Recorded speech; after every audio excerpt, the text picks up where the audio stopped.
Well, hello everybody, Frank Gray with Abbey Realty back with our latest installment of Contract Mastery.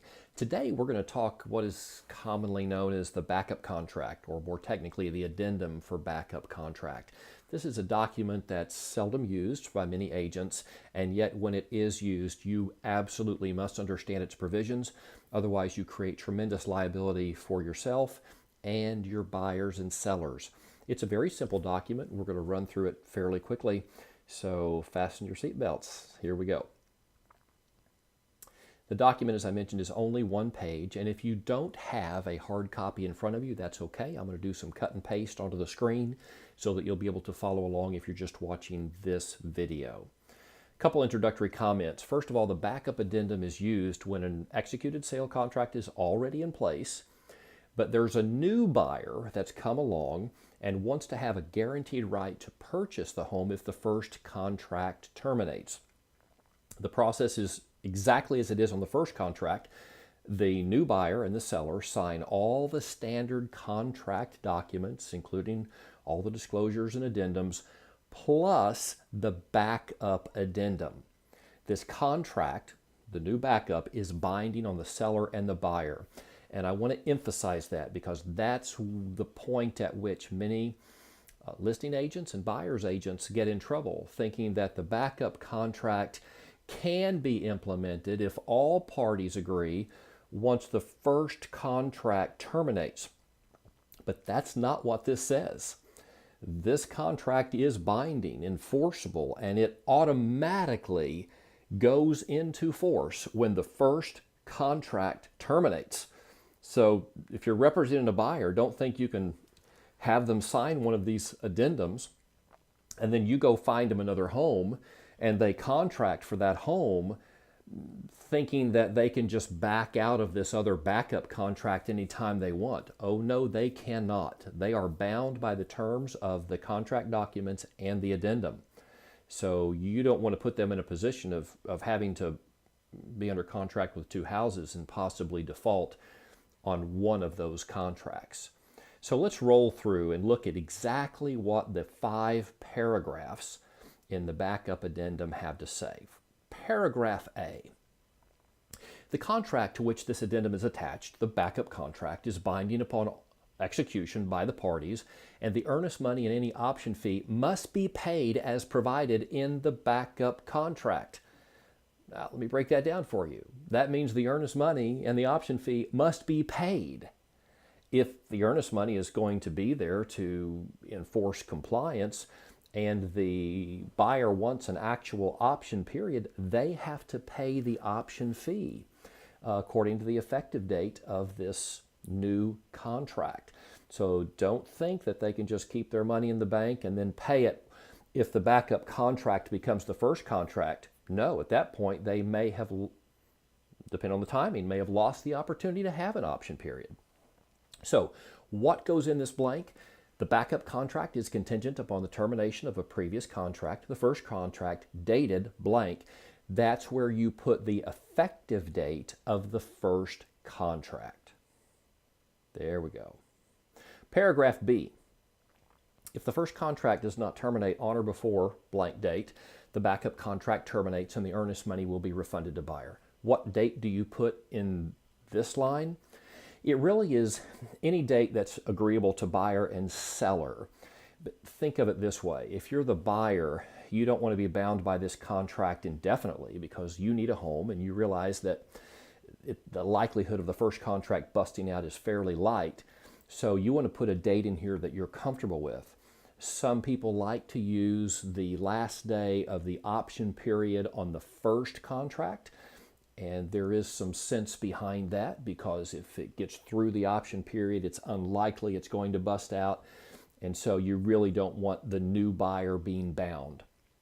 But again, just think carefully through all the particulars of the situation with your buyer or seller and come to a mutually agreeable date upon which the backup contract would automatically terminate. Paragraph C. An amendment or modification of the first contract will not terminate the first contract. In other words, only a termination of the first contract will allow the backup contract to assume first position. So if there are additional amendments or modifications, perhaps a repair amendment or something of that nature, a revised third-party addendum with an extended financing period, none of those things would allow the backup contract to assume first position. Paragraph D. If the buyer has the unrestricted right to terminate the backup contract, and by the way, why would that be the case? Only because they paid the option fee at the time of the execution of the backup contract. The time for giving notice of termination begins on the effective date of the backup contract, continues after the amended effective date, and ends upon the expiration of buyer's unrestricted right to terminate the backup contract. Now, I agree, there's a lot of moving parts in that sentence, but let me just break down the important parts of that for you. As noted in paragraph A, the buyer will have no option period unless the option fee is paid within 3 days of the effective date of the backup contract. And I'm not referring to the backup addendum. The actual contract document that they sign with the seller has an effective date.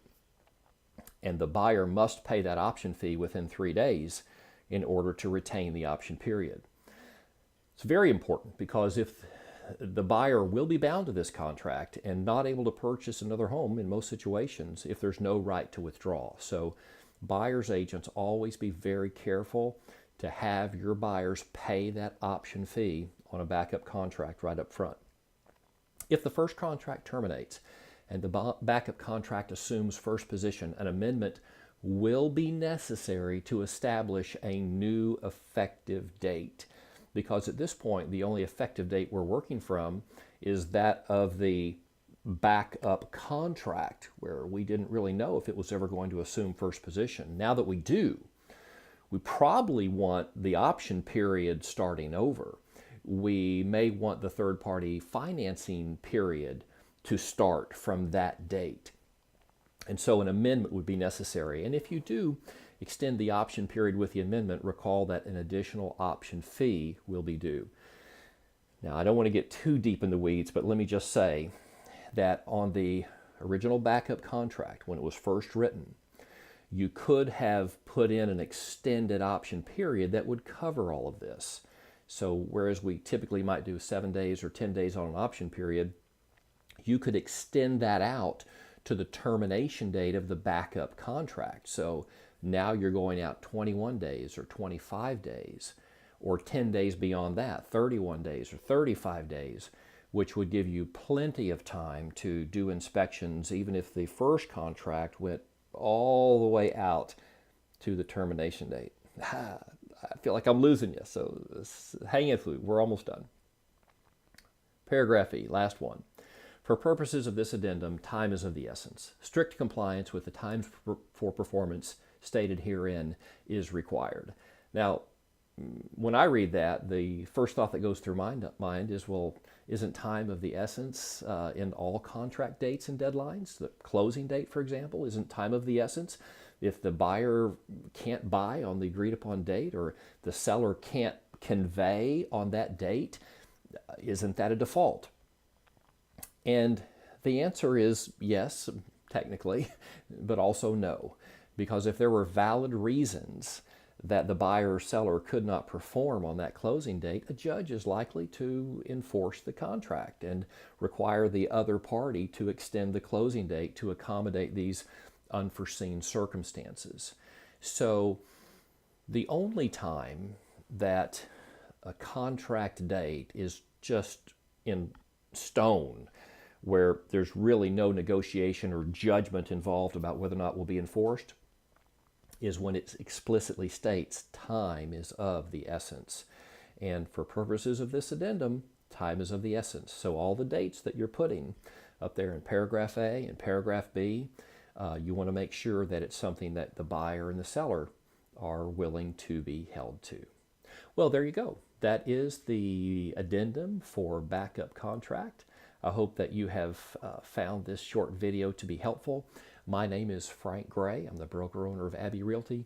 Always happy to answer your contract questions or help you grow your business. Let's go there together.